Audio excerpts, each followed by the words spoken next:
आपके अपने YouTube channel Pradeep sir educational classes में आपका स्वागत है। आज हम राजनीति शास्त्र के लोक प्रशासन से संबंधित अति महत्वपूर्ण प्रश्नों को लेकर आए हैं, जो आपकी परीक्षा की दृष्टि से अत्यंत ही उपयोगी है। दोस्तों, आपने हमारे चैनल को अब तक लाइक और सब्सक्राइब नहीं किया है तो प्लीज़ लाइक और सब्सक्राइब अवश्य कर दें, जिससे आपको नए नए वीडियोज़ के नोटिफिकेशन प्राप्त होते रहेंगे। दोस्तों, वीडियो के अंत तक बने रहिए, जिससे आपको संपूर्ण जानकारी प्राप्त हो सके। तो चलिए दोस्तों, आज का वीडियो स्टार्ट करते हैं। आज का पहला प्रश्न है, लोक प्रशासन के कार्य क्षेत्र के संबंध में पोस्ट कार्व दृष्टिकोण का विचार किसकी देन है? 4 ऑप्शन दिए गए हैं।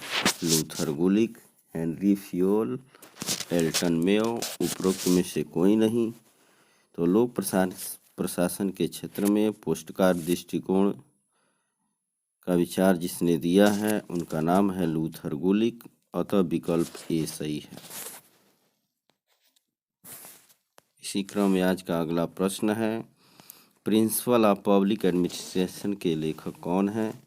4 विकल्प दिए गए हैं। बिलोवी, हेनरी फ्योल, एल्टन मेयो, उपरोक्त में से कोई नहीं।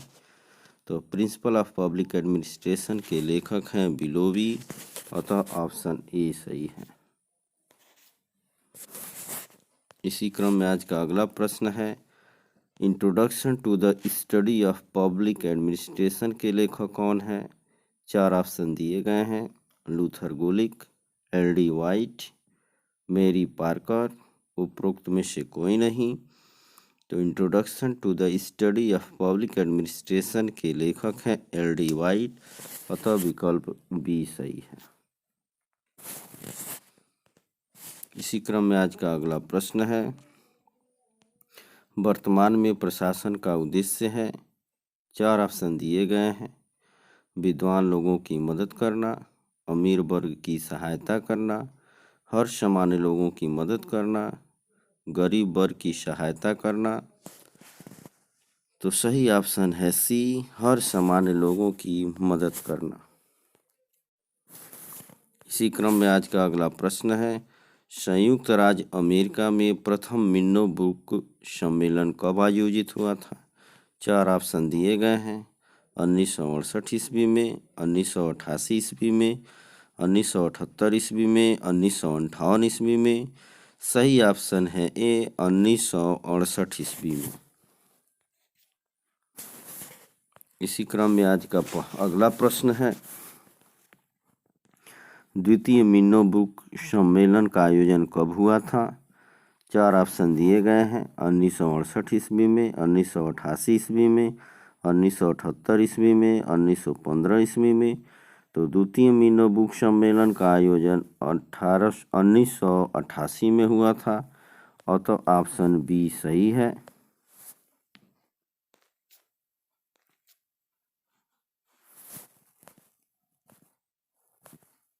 इसी क्रम में अगला प्रश्न है, लोक प्रशासन का व्यवस्थित विकास कहाँ से हुआ? 4 ऑप्शन दिए गए हैं। अमेरिका, जर्मनी, जापान, चीन। तो लोक प्रशासन का व्यवस्थित विकास अमेरिका से हुआ है, अतः ऑप्शन ए सही है। इसी क्रम में आज का अगला प्रश्न है, लोक प्रशासन शब्द का प्रयोग किस शताब्दी से प्रारंभ हुआ? 4 ऑप्शन दिए गए हैं। 16वीं शताब्दी, 17वीं शताब्दी, 15वीं शताब्दी, 13वीं शताब्दी। तो लोक प्रशासन शब्द का प्रयोग 17वीं शताब्दी से प्रारंभ हुआ है, अतः विकल्प बी सही है। इसी क्रम में अगला प्रश्न है, प्रशासन का जनक माना जाता है? वुडरो विल्सन, गुलिक, वाल्डो, कोई नहीं। तो प्रशासन का जनक वुडरो विल्सन को माना जाता है, अतः विकल्प ए सही है।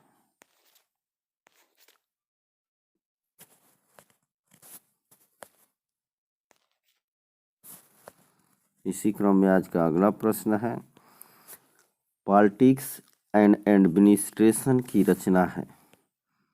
फ्रैंक जे गुडनाव, गुलिक, टेलर कोई नहीं। तो पॉलिटिक्स एंड एडमिनिस्ट्रेशन की रचना फ्रैंक जे घुड़नाव ने किया है। अतः सही ऑप्शन है ए। इसी क्रम में अगला प्रश्न है, लोक प्रशासन शब्द का सर्वप्रथम प्रयोग किसने किया? विल्सन, हैमिल्टन, निग्रो कोई नहीं। तो लोक प्रशासन शब्द का सर्वप्रथम प्रयोग हैमिल्टन ने किया था। तो ऑप्शन ए सही है। इसी क्रम में अगला प्रश्न है, एडमिनिस्ट्रेशन बिहेवियर के लेखक कौन है? 4 ऑप्शन दिए गए हैं, साइमन, वुडरो विल्सन, फियोल कोई नहीं।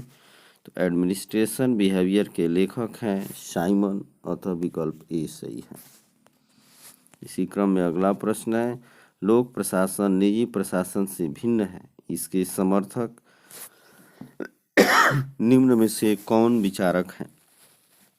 4 ऑप्शन दिए गए हैं, पोस्टेज, हेनरी फ्योल, पॉल एच एपिलवी कोई नहीं। तो लोक प्रशासन निजी प्रशासन से भिन्न है, इसके समर्थक हैं पॉल एच एपिलवी। अतः ऑप्शन सी सही है। इसी क्रम में अगला प्रश्न है, पोस्टकार्प में ओ का क्या महत्व है? अर्थात पोस्टकार्प दृष्टिकोण में जो ओ शब्द आया, ओ लेटर आया है, उसका अर्थ क्या है? 4 ऑप्शन दिए गए हैं, ऑर्गेनाइजेशन, ओम्समैन, ओपनेस कोई नहीं। तो पोस्टकार्प में ओ शब्द का अर्थ है ऑर्गेनाइजेशन। अतः विकल्प ए सही है।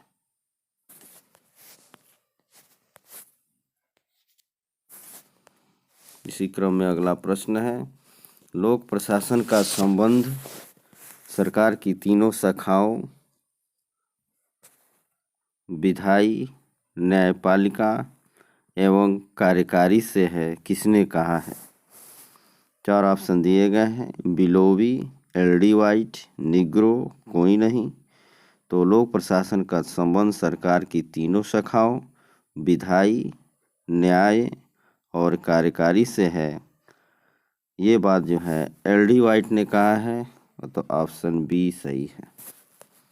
इसी क्रम में अगला प्रश्न है, वैज्ञानिक प्रबंध का लक्षण है परंपरा, अंधविश्वास, अंतज्ञान, अन्वेषण। तो वैज्ञानिक प्रबंध का लक्षण है अन्वेषण। तो ऑप्शन डी सही है। इसी क्रम में अगला प्रश्न है, प्रबंध का सर्वश्रेष्ठ प्रकार है व्यवस्थित प्रबंध, अव्यवस्थित प्रबंध, वैज्ञानिक प्रबंध कोई नहीं। तो प्रबंध का सबसे सर्वश्रेष्ठ प्रकार है वैज्ञानिक प्रबंध। अतः ऑप्शन सी सही है। इसी क्रम में अगला प्रश्न है, the principle of scientific management के लेखक हैं Fayol, Max Weber, Mayo, Frederick Taylor. तो the principle of scientific management के लेखक हैं फ्रेडरिक टेलर। तो ऑप्शन डी सही है। इसी क्रम में अगला प्रश्न है, टेलर के वैज्ञानिक प्रबंधवाद में सर्वाधिक महत्व दिया गया है प्रबंध को, विशेषज्ञों को, श्रमिकों को, दार्शनिक को। तो वैज्ञानिक प्रबंधवाद जो है टेलर ने दिया है और इसमें जो है सर्वाधिक महत्व प्रबंध को दिया गया है। तो ऑप्शन ए सही है। इसी क्रम में अगला प्रश्न है, जनरल एंड इंडस्ट्रियल मैनेजमेंट के लेखक हैं। 4 ऑप्शन दिए गए हैं, फ्योल, टेलर, गिलब्रेथ, मेयो। सही ऑप्शन है ए फ्योल। इसी क्रम में अगला प्रश्न है, वैज्ञानिक प्रबंध के जनक हैं टेलर, वेबर, फ्योल, मेयो। वैज्ञानिक प्रबंध के जनक हैं टेलर। तो ऑप्शन ए सही है। इसी क्रम में अगला प्रश्न है, नौकरशाही के प्रतिपादक हैं। 4 ऑप्शन दिए गए हैं, टेलर, वेबर, मैक्स वेबर कोई नहीं। तो नौकरशाही के प्रतिपादक हैं मैक्स वेबर। तो ऑप्शन सी सही है। इसी क्रम में अगला प्रश्न है, मानवीय संबंध सिद्धांत मुख्य रूप से किस पर आधारित है? समाज पर, औपचारिक संगठन पर, अनौपचारिक संगठन पर, प्रबंध पर। तो मानवीय संबंध मुख्य रूप से अनौपचारिक संगठन पे आधारित है, तो ऑप्शन सी सही है। इसी क्रम में अगला प्रश्न है, संरक्षक नौकरशाही के लिए प्रसिद्ध राज्य। 4 ऑप्शन दिए गए हैं। अमेरिका है, भारत है, चीन है, जापान है। तो संरक्षक नौकरशाही के लिए प्रसिद्ध जो राज्य है उसका नाम है अमेरिका, तो ऑप्शन ए सही है। इसी क्रम में अगला प्रश्न है, शास्त्रीय सिद्धांत के समर्थक हैं वेबर, मास्लो, फेयोल, साइमन। तो शास्त्रीय सिद्धांत के समर्थक हैं फेयोल, तो ऑप्शन सी सही है। इसी क्रम में अगला प्रश्न है, मेयो का हार्थोन प्रयोग जो अमेरिका में हुआ था से संबंधित है, अर्थात हार्थोन प्रयोग मेयो ने किया था जो अमेरिका में हुआ था, और ये संबंधित किससे है? 4 ऑप्शन दिए गए हैं। शास्त्रीय विचारधारा से, प्रबंध विज्ञान से, संगठन का संबंध उपागम से, सभी से। सही ऑप्शन है सी, संगठन का संबंध उपागम से। इसी क्रम में अगला प्रश्न है, निम्नलिखित में से कौन सी धारा सूत्र तथा स्टाफ के विषय में सत्य है? 4 ऑप्शन दिए गए हैं। सूत्र संस्थागत है और स्टाफ क्रियात्मक है, सूत्र क्रियात्मक है और स्टाफ संस्थागत है। दोनों ही उपयुक्त हैं, इनमें से कोई नहीं। सही ऑप्शन है बी, सूत्र क्रियात्मक है और स्टाफ संस्थागत है।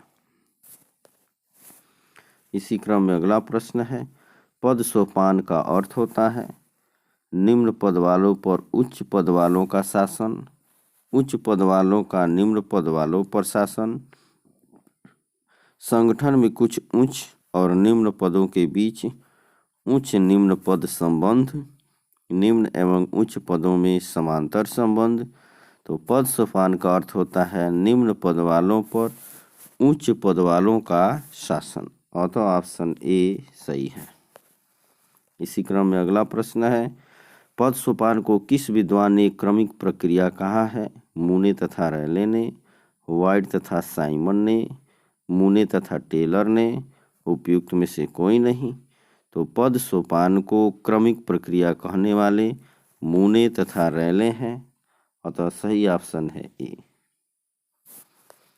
इसी क्रम में अगला प्रश्न है, पद सोपान या क्रमिक प्रक्रिया का ज्यामितीय स्वरूप होता है आयताकार, वर्गाकार, अष्टभुज, पिरामिडीय। तो पद सोपान या क्रमिक प्रक्रिया का ज्यामितीय स्वरूप होता है वर्गाकार, अतः ऑप्शन बी सही है। इसी क्रम में अगला प्रश्न है, किसी कर्मचारी को केवल एक वरिष्ठ अधिकारी आदेशित करे वह सिद्धांत कहलाता है आदेश की एकता, नियंत्रण का क्षेत्र, पद सोपान, उपयुक्त सभी। सही ऑप्शन है ए, आदेश की एकता। इसी क्रम में अगला प्रश्न है, लोक प्रशासन में व्यवहारवादी अध्ययन का प्रणेता है फ्रेडरिक टेलर, साइमन, लूथर गुलिक, फियोल। तो लोक प्रशासन में व्यवहारवादी अध्ययन के प्रणेता है साइमन, और तो सही ऑप्शन है बी। इसी क्रम में अगला प्रश्न है, बहुल कार्यपालिका का उदाहरण है स्विट्जरलैंड, भारत, अमेरिका, ब्रिटेन। तो बहुल कार्यपालिका का उदाहरण है स्विट्जरलैंड, और तो ऑप्शन ए सही है। इसी क्रम में अगला प्रश्न है, अध्यक्षात्मक प्रशासन का मुख्य कार्यपालक है राष्ट्रपति, प्रधानमंत्री, उपरोक्त दोनों में से कोई नहीं। तो अध्यक्षात्मक प्रशासन का मुख्य कार्यपालक है राष्ट्रपति, अतः ऑप्शन ए सही है।